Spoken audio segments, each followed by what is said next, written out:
ভারতের উত্তরাখণ্ডে ভারী বৃষ্টিতে বন্যা, নিখোঁজ রয়েছেন অনেকে। বিতর্কিত মিডিয়া আইন অনুমোদন করল মালদ্বীপ সরকার। গাজাবাসীর প্রতি সংহতি জানিয়ে পাকিস্তানে বিক্ষোভ করেছে স্কুল শিক্ষার্থীরা। 2035 সালের মধ্যে গ্রিনহাউস নির্গমন হ্রাসের লক্ষ্যমাত্রা ঘোষণা করেছে অস্ট্রেলিয়া। তাইওয়ানে কলার আঁশ থেকে তৈরি হচ্ছে পোশাক তৈরির উপকরণ। এশিয়ার রাজনৈতিক, অর্থনৈতিক সহ সবশেষ খবরাখবর আপনাদের সামনে এক নজরে তুলে ধরছি আমি শোয়েব আক্তার।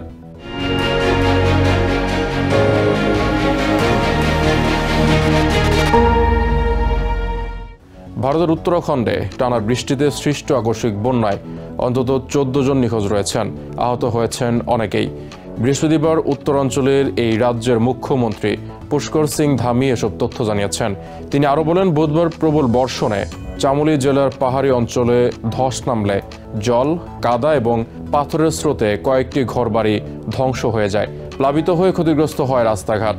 উদ্ধার কর্মীরা নিখোঁজদের সন্ধানে ও আহতদের চিকিৎসায় কাজ করছে বলেও জানান মুখ্যমন্ত্রী।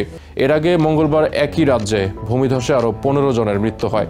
প্রাকৃতিক দুর্যোগে বারবার ক্ষতিগ্রস্ত এই অঞ্চলে জলবায়ু পরিবর্তনের প্রভাবেই দুর্যোগের তীব্রতা বাড়ছে বলে মনে করছেন বিশেষজ্ঞরা।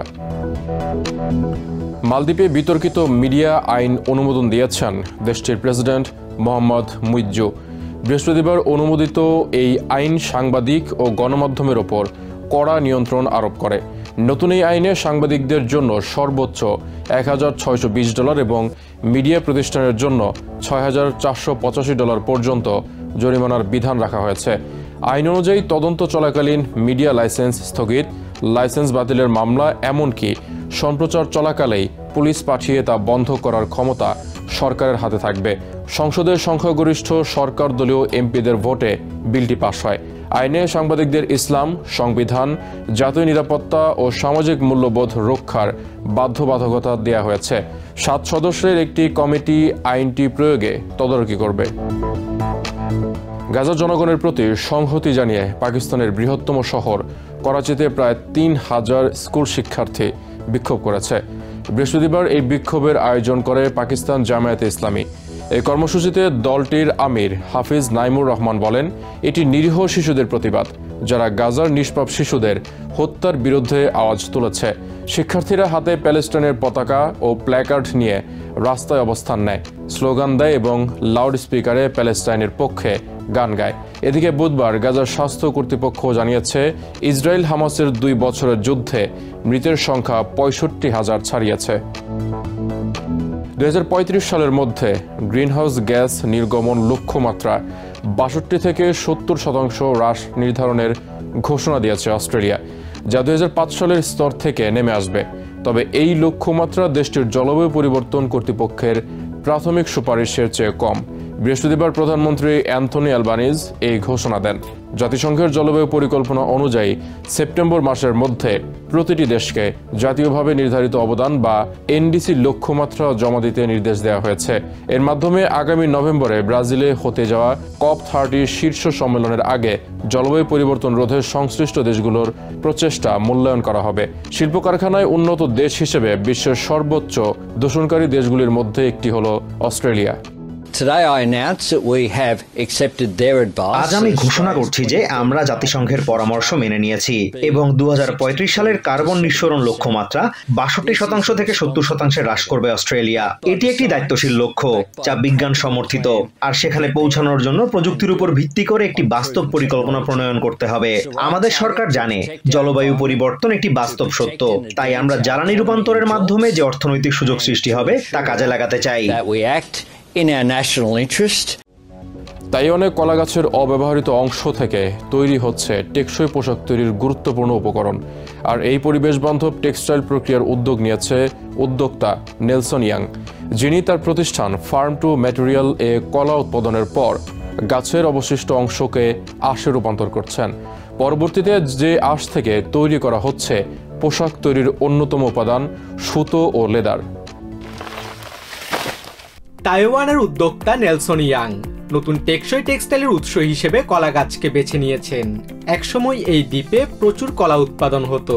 উৎপাদনের পর কলা গাছের অবশিষ্ট অংশ হতো বর্জ্য, যা কোনো কাজেই আসতো না। কিন্তু এখন চিত্র ভিন্ন। এই বর্জ্যকে রূপান্তর করা হচ্ছে পোশাক তৈরির মূল্যবান উপাদানে। চাংহুয়া জেলার কৃষিভিত্তিক এলাকায় ইয়াং নির্মাণ করেছেন তার ফার্ম টু ম্যাটেরিয়াল প্রতিষ্ঠান। এখানে কলার আঁশ দিয়ে তৈরি হচ্ছে সুতো ও লেদার, যা একদিন বিশ্বের বড় বড় স্নিকার ব্র্যান্ডগুলোর জন্য উপকরণ হিসেবে ব্যবহৃত হতে পারে বলে আশা করা হচ্ছে। প্রতিষ্ঠানের ফাউন্ডার ও সিইও নেলসন ইয়াং জানান, একই জমি থেকে খাদ্য ও ব্যবহারের উপকরণ একসাথে পাওয়ার লক্ষ্যে তাদের পথ চলা। 2008 সালে ইউরোপিয়ান ব্র্যান্ডগুলো আমাদের বলেছিল যে তারা এমন একটি উপায় খুঁজছে যেখানে খাদ্য ও কাঁচামাল একই সঙ্গে উৎপাদিত হতে পারে। আমরা সেই ধারণাকে ভিত্তি করেই কাজ করছি। এখন আমাদের লক্ষ্য খাদ্য ও কৃষিজ বর্জ্যকে শিল্পের ব্যবহারযোগ্য কাঁচামালে রূপান্তর করা। জাপানি ঔপনিবেশিক শাসনের সময় তাইওয়ান বিখ্যাত ছিল তার ফলের জন্য, বিশেষ করে আনারস ও কলা। এমনকি 60-এর দশকে দ্বীপটি নিজেদের পরিচয় দেয় ব্যানানা কিংডম হিসেবে। তবে প্রযুক্তি খাত এই পরিচয়কে অনেকখানি ছাপিয়ে গেছে। ইয়াংয়ের কোম্পানি কলা গাছের মাঝের অংশ, যাকে পসুডোস্টেম বলা হয়, তা সংগ্রহ করে। সাধারণত এই অংশটি ফসল তোলার পর মাঠেই ফেলে দেওয়া হয়। ফার্ম টু ম্যাটেরিয়াল এটি সংগ্রহ করে, গুঁড়ো করে এবং শুকিয়ে নেয়। পরবর্তীতে কয়েকটি ধাপ পেরিয়ে এ থেকে তৈরি করে ফাইবার, যা দিয়ে তৈরি হয় সুতো ও vegan leather. Farm to material চাইলে কলা গাছের আঁশের জন্য একটি মানসম্মত স্পেসিফিকেশন প্রতিষ্ঠা করতে পারে, যা ব্র্যান্ডগুলোর আস্থা অর্জনে এবং গ্রহণযোগ্যতা বৃদ্ধিতে সহায়তা করবে বলে মনে করেন তাইওয়ান টেক্সটাইল ফেডারেশনের ইনোভেশন ও সাস্টেনেবল ডিজাইন ডিপার্টমেন্টের ডিরেক্টর শার্লট চিয়াং। তিনি আরও বলেন, ভবিষ্যতের জন্য এই উৎপাদন প্রক্রিয়া অত্যন্ত সম্ভাবনাময়। পানির ব্যবহার, শোষণ ক্ষমতা এবং সরবরাহের স্থায়িত্বের দিক থেকে কলার আঁশ সাধারণ তুলার চেয়ে ভালো পারফর্ম করে, যা এটিকে ভবিষ্যতের জন্য অত্যন্ত সম্ভাবনাময় করে তোলে। তবে আন্তর্জাতিক বাজারে প্রবেশের জন্য এখনও এটি তৃতীয় পক্ষের সার্টিফিকেশন ও লাইফ সাইকেল অ্যাসেসমেন্টের প্রয়োজন রয়েছে। এই উদ্যোগের লক্ষ্য বিশ্বের বড় স্নিকার ব্র্যান্ডগুলোর জন্য টেকসই উপকরণ তৈরি করা। তবে এখনো পর্যন্ত কোনো বড় পোশাকের ব্র্যান্ড থেকে অর্ডার আসেনি, তাই প্রতিষ্ঠানটির অবস্থান এখনো অনেকটা প্রাথমিক পর্যায়ে রয়ে গেছে। Basudebnath, TVN 24 news desk. এক নজরে প্রতিদিন এশিয়ার খবর জানতে চোখ রাখুন TVN 24 নিউজ নেটওয়ার্কের ইউটিউব ও ফেসবুক পেজে।